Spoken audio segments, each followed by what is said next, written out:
Hello students, twelfth के सभी students का आज की फिजिक्स ऑनलाइन क्लास में स्वागत है। पिछली क्लास में हम पढ़ रहे थे आवेश के प्रमुख गुण। उनमें कुछ 2-3 गुण हमने पढ़ लिए थे। आवेश के प्रमुख गुण, एक तुमने पढ़ लिया था आवेश अदिश राशि होती है। दूसरा आवेश के मात्रक ESU EMU में पढ़ लिए थे। और तीसरा आवेश का क्वांटीकरण। चौथा जो गुण है आवेश का संरक्षण।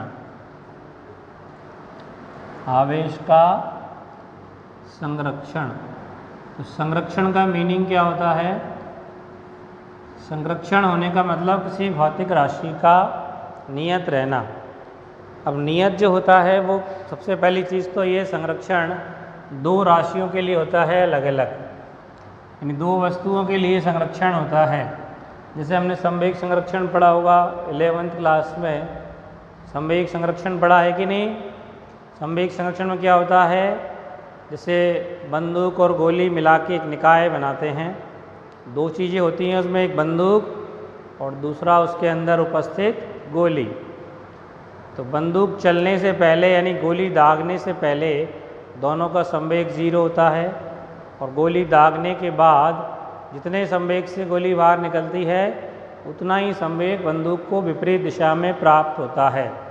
यानी गोली दागने के बाद भी कुल संवेग जितना प्लस उतना माइनस, टोटल क्या होता है 0। तो ऐसे ही संरक्षण का मतलब यहाँ पे है कुल मान नियत रहना। तो आवेश संरक्षण का मतलब है किसी वियुक्त निकाय का, वियुक्त निकाय मतलब कंबाइंड, दो को मिला के जो बनेगा उसको हम कहते हैं वियुक्त निकाय, कंबाइंड सिस्टम। यानी दो का मिला के, जैसे बंदूक और गोली एक कंबाइंड सिस्टम है, वियुक्त निकाय है। ऐसे किसी वियुक्त निकाय का कुल आवेश, टोटल चार्ज जो है, कुल आवेश सदैव नियत रहेगा। और नियत होना ही क्या है? संरक्षित होना। नियत होना ही क्या होता है? संरक्षित होना। तो कुल आवेश हमेशा क्या होता है? नियत रहता है। जैसे इसको एक एग्जाम्पल से समझे अपन, उदाहरण। तो निकाय हमने लिया एक तो कांच की छड़, और दूसरा है रेशम का कपड़ा। ये हम पहले भी पढ़ चुके हैं कि कांच की छड़ को रेशम के कपड़े से रगड़ने पर दोनों ही क्या हो जाते हैं? आवेशित हो जाते हैं, कांच की छड़ भी और रेशम का कपड़ा भी। तो दोनों को मिला के क्या कहलाएगा? ये वियुक्त निकाय कहलाएगा। क्या कहलाएगा? ये वियुक्त निकाय। तो इन दोनों का कुल आवेश हमेशा क्या रहेगा? नियत रहेगा। तो रगड़ने से पहले क्या होगा?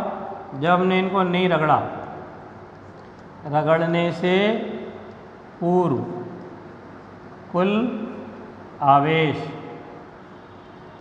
तो रगड़ने से पहले इस पे कोई चार्ज नहीं है, आवेश ही थोड़ी रगड़ने से पहले। तो कुल आवेश क्या है इसका? 0। इस पे भी कोई आवेश नहीं है तो 0। तो टोटल कितना हो गया? 0 + 0 क्या हो गया? 0। और रगड़ने के बाद, तो जब हम कांच की छड़ को रेशम के कपड़े से रगड़ेंगे तो दोनों क्या हो जाएंगे? आवेशित। और जैसे मैंने कल बताया, आवेशन का कारण होता है इलेक्ट्रॉन का स्थानांतरण। तो मान लीजिए यहाँ से इलेक्ट्रॉन कहाँ हो गए? यहाँ स्थानांतरित हो गए। आवेशन का कारण क्या होता है? इलेक्ट्रॉन का स्थानांतरण। इलेक्ट्रॉन का स्थानांतरण। कांच की छड़ से कुछ इलेक्ट्रॉन कहाँ चले गए? रेशम के कपड़े पर। तो कांच की छड़ के इलेक्ट्रॉन निकल गए तो कांच छड़ कैसी हो गई? पॉजिटिव। और रेशम का कपड़ा कैसा हो गया? नेगेटिव। अब मान लो कि 20 इलेक्ट्रॉन इधर गए कांच की छड़ से रेशम के कपड़े पर, तो 20 इलेक्ट्रॉन अगर ट्रांसफ़र हुए तो कुल आवेश कितना हो गया? 20। इसका कितना आवेश हो गया? प्लस का 20। और इस पे 20 इलेक्ट्रॉन आ गए, तो 20 इलेक्ट्रॉन एक्स्ट्रा हो गए, तो इसका आवेश कितना हो गया, ऋणावेश, यानी -20e, और दोनों को जोड़ दिया तो वियुक्त निकाय का कुल आवेश क्या हो गया, +20 और -20 क्या हो गया, अब भी 0। तो रगड़ने से पहले भी कुल आवेश, क्योंकि दोनों अनचार्ज थे, 0 + 0 0 हो गया। इलेक्ट्रॉन स्थानांतरण से जितना आवेश कांच की छड़ पे धनावेश जितना आया, उतना ही ऋणावेश रेशम के कपड़े पे आ गया। तो कुल आवेश अब भी क्या है, 0। तो पहले भी 0 था कुल आवेश, अब भी 0 है। इसका मतलब कुल आवेश क्या है, सदैव नियत है, और नियत होना ही क्या है, संरक्षित। इसका मतलब साफ स्पष्ट है कि आवेश का हमेशा संरक्षण होता है, क्योंकि आवेश तो गुण का नाम है। किसी एक पिंड से दूसरे पे जाएगा तो वो गुण ही तो जाएगा आवेश के रूप में। तो कुल आवेश हमेशा क्या रहता है, न नष्ट होता है न पैदा होता है, एक पिंड से दूसरे पिंड पे जाता है। कुल आवेश दोनों का मिला के क्या होगा, संरक्षित होगा, नियत रहेगा। तो चौथा गुण तो ये हो गया आवेश का संरक्षण। पांचवा गुण है, आवेश को एक चालक से दूसरे चालक पर क्या कर सकते हैं, स्थानांतरित कर सकते हैं। जैसे सपोज करो, मान लो ये एक पिंड है जो कैसा है, आवेशित है। कैसा पिंड है ये, आवेशित पिंड है। और दूसरा कोई ये पिंड है जिसपे कोई चार्ज नहीं है, यानी कैसा है, अनावेशित। अब इस चार्ज को इस पे ट्रांसफ़र कर सकते हैं अपन, यानी आवेश का स्थानांतरण संभव है। ये गुण एक। पांचवा गुण क्या है, आवेश का एक पिंड से दूसरे पिंड पर स्थानांतरण संभव है। इसके लिए क्या करना पड़ेगा, इसको एक चालक माध्यम के साथ जोड़ दो। चालक माध्यम मतलब जैसे तार होता है तांबे का, चांदी का, एल्युमिनियम का, कोई भी, उसको इस अनावेशित पिंड के साथ जोड़ दो। तो आवेशित पिंड को क्या कर दिया, अनावेशित पिंड के साथ जोड़ दिया। ये क्या है, सुचालक माध्यम। सुचालक मानी होता है जिसमें आवेश का चालन अच्छे से संभव हो, उसको कहते हैं सुचालक माध्यम। तो हमने इसको जोड़ दिया, जैसे तांबे के तार से जोड़ दिया, तो इसका कुछ आवेश कहाँ ट्रांसफ़र हो जाएगा, इस दूसरे पर आ जाएगा। यानी ये पिंड भी क्या हो गया, आवेशित हो गया। ऐसे नहीं पूरा ही आवेश चला जाएगा उस पर, दोनों का विभव होता है। एक चीज़ जो आगे पढ़ेंगे अपन विभव के बारे में। विभव जब तक समान नहीं हो जाता तब तक चलेगा, उसके बाद नहीं चलेगा। जैसे अपन एक प्रैक्टिकली देखना चाहेंगे, पानी एक टंकी में फुल भरा है, ये फुल टंकी भरी है, यानी कि पानी से युक्त है ये। जैसे ये चार्ज है, चार्जनेस, ऐसे ये वाटरनेस है, पानी युक्त। और एक खाली टंकी रख दो एक बगल में, तो ये पानी रहित है। अब इसको जोड़ दो एक सुचालक माध्यम से, पाइप, सुचालक माध्यम में खोखला पाइप। खोखला पाइप क्या है, सुचालक माध्यम। तो पानी अपने आप इसमें से होके चला आएगा नहीं इधर, और ऐसा थोड़ी चलेगा कि ये टंकी पूरी खाली हो जाए और वो पूरी फुल हो जाए। जब तक दोनों में पानी बराबर नहीं हो जाता तब तक पानी चलेगा। तो ऐसे ही इसमें भी सिस्टम है। आवेश ये फुल चार्ज है, वो अनचार्ज है। इसको हमने सुचालक तार से या सुचालक माध्यम से जोड़ दिया तो इसका आवेश कुछ मात्रा में उस पर ट्रांसफ़र हो जाएगा। ठीक है ना। तो इस तरह से ये पांचवा गुण है, आवेश का क्या हो सकता है, स्थानांतरण संभव है। आवेशित पिंड से अनावेशित पिंड पर आवेश को स्थानांतरित किया जा सकता है। एक छठा गुण और देखो, अगर कोई पिंड कैसा है, पॉजिटिव।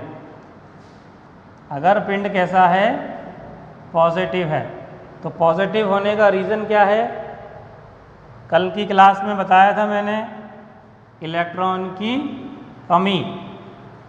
कोई पिंड पॉजिटिव कब होता है, जब उसके इलेक्ट्रॉन किसी दूसरे पिंड पर ट्रांसफ़र हो गए तब। जैसे कांच की छड़ के रेशम कपड़े पर ट्रांसफ़र हो गए तो इलेक्ट्रॉन की कमी से पॉजिटिव हुआ। तो इलेक्ट्रॉन की जब कमी हो गई तो इसका मतलब इस पॉजिटिव पिंड का द्रव्यमान क्या होगा, घट जाएगा, द्रव्यमान घट जाता है। तो ये भी एक गुण है कि अगर कोई पिंड धनावेशित होता है तो उसका द्रव्यमान घट गया। सामान्य सा लॉजिक है, चाहे 50 इलेक्ट्रॉन निकले तो 50 इलेक्ट्रॉनों का द्रव्यमान जितना होता है उतना द्रव्यमान उस पिंड का घट जाएगा, क्योंकि 50 इलेक्ट्रॉन निकल गए ना उसके। भाई 50 का कितना सा भी होगा तो क्षीण द्रव्यमान है, लेकिन निकला तो सही कुछ ना कुछ, तो द्रव्यमान घट जाता है। और अगर पिंड कैसा है, नेगेटिव, तो नेगेटिव का रीज़न क्या है, इलेक्ट्रॉन की वृद्धि। नेगेटिव चार्ज कब आता है, जब एक्स्ट्रा इलेक्ट्रॉन पिंड पे आ जाएं। तो एक्स्ट्रा जब आ जाएंगे तो द्रव्यमान में क्या आएगी, इसका द्रव्यमान क्या हो जाएगा, बढ़ जाएगा। तो छठा गुण ये है कि अगर कोई पिंड धनावेशित होता है तो उसके द्रव्यमान में कमी, और अगर कोई पिंड ऋणावेशित होता है तो उसके द्रव्यमान में क्या हो जाती है, वृद्धि होती है। और एक आखिरी गुण और देखो, 7वां नंबर, 7वां गुण देखो, एक आवेशित पिंड,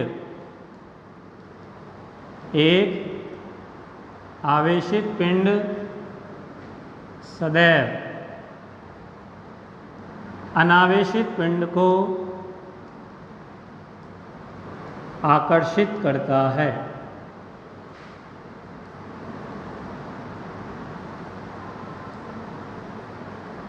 एक आवेशित पिंड सदैव अनावेशित पिंड को क्या करता है, आकर्षित करता है। अनचार्ज पिंड को आकर्षित करेगा। एग्जाम्पल,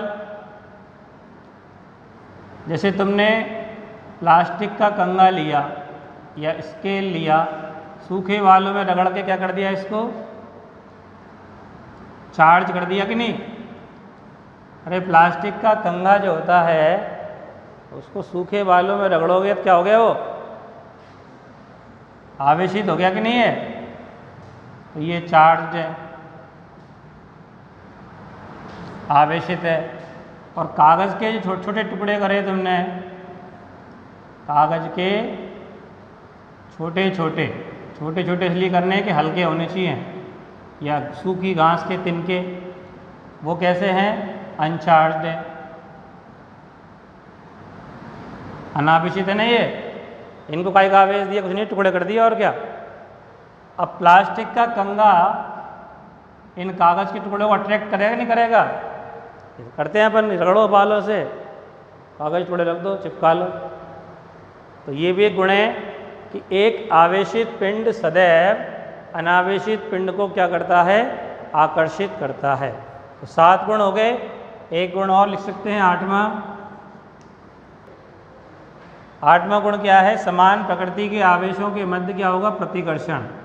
जैसे पॉजिटिव और पॉजिटिव के बीच में क्या होगा, प्रतिकर्षण होगा। इसी तरह से नेगेटिव के बीच में भी क्या होगा, प्रतिकर्षण।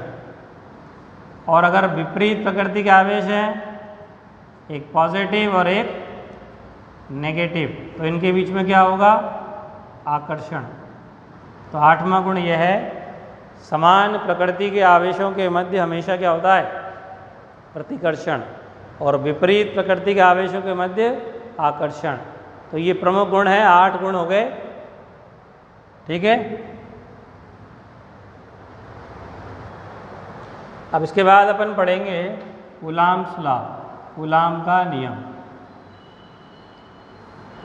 कूलाम साइंटिस्ट का ही नाम है। तो दो आवेशों के मध्य या आवेशित पिंडों के मध्य जो बल लगता है, आकर्षण या प्रतिकर्षण, उसके लिए किसका नियम है, कूलाम का नियम है, कूलाम्स लॉ। अब ये नियम वैसा ही है जैसे 11th क्लास में अपन ने पढ़ा न्यूटन का गुरुत्वाकर्षण नियम। 11th में पढ़ा कि नहीं, न्यूटन का गुरुत्वाकर्षण नियम पढ़ा ना, न्यूटन का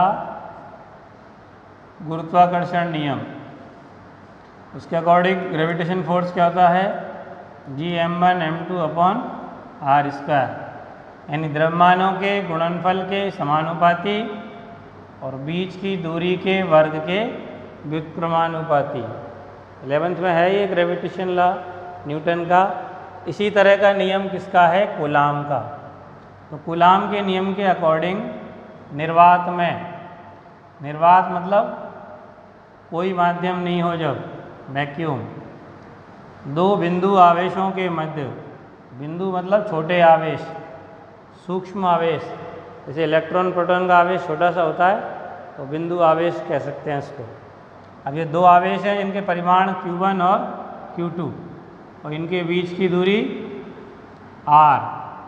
अब ये दोनों बल एक दूसरे पे बल लगाएंगे कि नहीं, अगर दोनों पॉजिटिव हुए या दोनों नेगेटिव हुए तो प्रतिकर्षण बल लगाएंगे, और अगर एक पॉजिटिव और दूसरा क्या हुआ नेगेटिव तो आकर्षण बल लगाएंगे। तो दोनों आवेश एक दूसरे पर कोई ना कोई बल लगाएंगे तो उस बल का परिमाण क्या होगा। तो कूलाम नियम के अनुसार, कूलाम नियम के अनुसार जो दोनों आवेशों के मध्य बल लगेगा, यानी एक आवेश दूसरे पर या दूसरा पहले पर जो लगाएगा वो समानुपाती होगा किसके, आवेशों के परिमाण के गुणनफल के समानुपाती। दोनों आवेश के परिमाण के गुणनफल के समानुपाती और दोनों की बीच की दूरी के वर्ग के व्युत्क्रमानुपाती। दूरी r है दोनों के बीच में, r का वर्ग वर्ग के व्युत्क्रमानुपाती होता है। सेम उसी तरह का है, दोनों को मिला के एक साथ लिख दिया तो F प्रोपोर्शनल हो गया Q1 Q2 upon R square. एक साथ लिख देना मिला के इनको, और समानुपात चिन्ह हटा क्या लगाते हैं, नियतांक, नियतांक लगा दिया K Q1 Q2 upon R square. तो कूलाम के अकॉर्डिंग एक आवेश द्वारा दूसरे आवेश पर लगने वाले बल का परिमाण इस सूत्र से दिया जाता है, जहाँ K क्या है, समानुपाती नियतांक है, K एक समानुपाती नियतांक है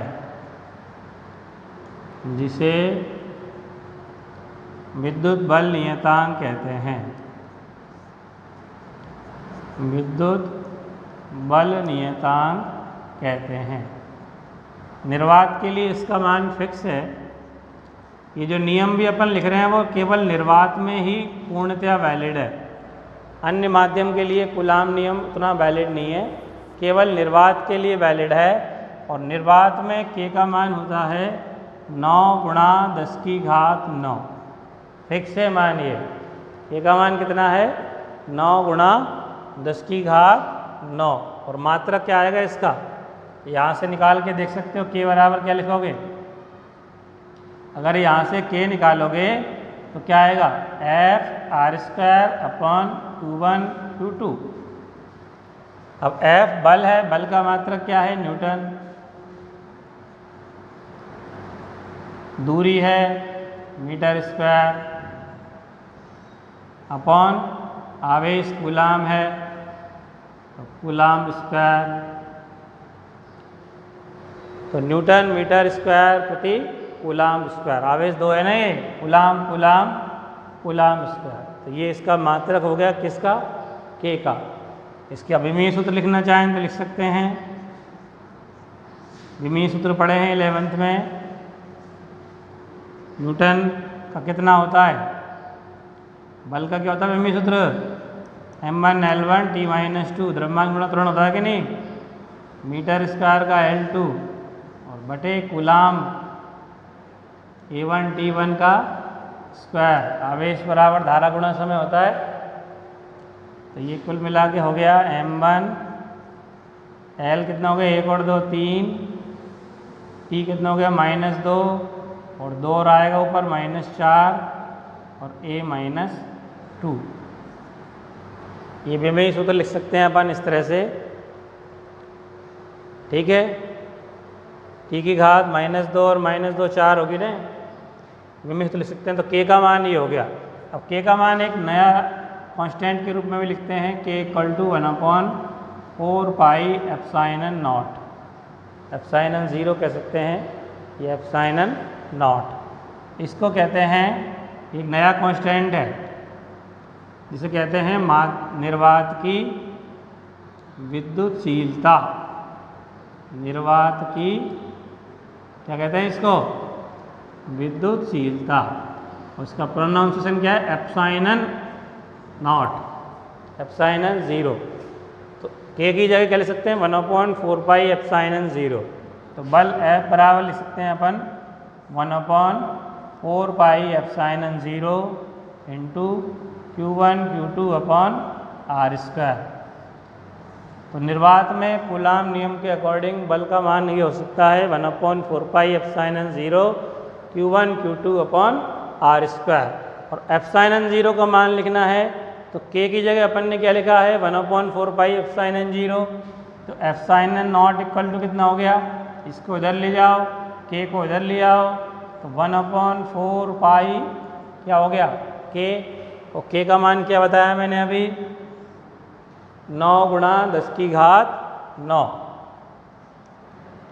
तो 1/4 पाई का मान 3.14, के का मान 9 गुणा 10 की घात 9। और मात्रक क्या हो जाएगा? जो के का मात्रक है उसका उल्टा कर दो, क्योंकि 1/4 में आ रहा है ना के। 4 पाई का तो कोई मात्रक होता ही नहीं है, कांस्टेंट है वो। तो के का जो मात्रक है उसका उल्टा कर दो। इसका उल्टा करोगे तो क्या आएगा? कूलाम स्क्वायर ऊपर बटे न्यूटन मीटर स्क्वायर नीचे। उल्टा कर दो इसको, coulomb square upon newton metre square. और इसको हल करोगे तो कितने जाएगा? 10 की घात ऊपर चलेगी -9, 1 बटे 9 चौक 36 गुणा 3.14। अब इसको गुणा करके भाग देंगे तो लगभग आ जाएगा ये 8.85 गुणा 10 की घात -12। वो तो 3 अपन सरका सकते हैं यहाँ पे, जैसे 10 की घात 12 करनी है इसको तो 1000 कर दो इसको, और 10 की घात क्या हो गई? -12 कर दो, और इनको गुणा करेंगे तो 36 दिया कितना होता है? लगभग 110 के आसपास आएगा। इसका भाग देंगे तो ये आ जाएगा 8.85 के आसपास। 10 की घात -12 और मात्रक क्या हो गया? कूलाम स्क्वायर बटे न्यूटन मीटर स्क्वायर। और विमीय सूत्र लिखना है इसका, तो इसका उल्टा लिख दो। इसका उल्टा कैसे होएगा? एप्सिलॉन 0 का विमीय सूत्र लिखेंगे तो के का है ना, इसका उल्टा कर दो, यानी माइनस कर दो, प्लस कर दो, प्लस वाले को माइनस कर दो। m-1 l-3 t4 a2। Plus वाली घातों को माइनस में कर दे, माइनस वाली घातों को क्या कर दे? प्लस में। तो विमीय सूत्र हो जाएगा। तो के का मान अपन 1/4 पाई एप्सिलॉन 0 के रूप में लिख सकते हैं निर्वात के लिए। एप्सिलॉन 0 क्या है? निर्वात की विद्युतशीलता, जिसका मान मैंने लिखा दिया। और के का मान ये एम केस में है। अगर CGS में लिखना चाहें के का मान हमने जो लिखा है 9 गुणा 10 की घात 9 न्यूटन मीटर स्क्वायर प्रति कूलाम स्क्वायर। कौन सी पद्धति में है ये? एम केस में। अगर इसको CGS में कन्वर्ट करना चाहते हैं तो कर सकते हैं। कैसे करते हैं? 9 गुणा 10 की घात 9 परिमाण ऐसे रहने दो। 1 न्यूटन में कितने डाइन होते हैं? CGS में बल का मात्रक क्या होता है? डाइन। CGS में बल का मात्रक क्या होता है? डाइन। तो 10 की घात कितनी होती है? 5 डाइन। 11वीं में पढ़ाए हैं तुमने सब। न्यूटन को डाइन बदलते हैं नहीं 10 की घात 5 करके। और मीटर स्क्वायर को सेंटीमीटर में बदलेंगे तो 1 मीटर में कितने सेंटीमीटर होता है? 100, यानी 10 की घात 2। तो 10 की घात 4 हो गई, स्क्वायर है ना ये। और बटे कूलाम। 1 कूलाम में कितने ESU होते हैं? कल लिखाया था 3 गुणा 10 की घात 9। स्क्वायर है तो 2 बार लिख दो, 3 गुणा 10 की घात 9 ESU का स्क्वायर। अब गुणा भाग करके देखो कितना बचा? 10 की घात 9 से 10 की घात 9 कट गई, और 5 और 4 10 की कितने हो गई 9, तो ये भी 9 कट गई और 3 तिया 9, 9 से 9 कट गया, कितने बचा 1। तो CGS में का मान कितना आएगा 1.9 सेंटीमीटर स्क्वायर प्रति ESU स्क्वायर। ठीक है।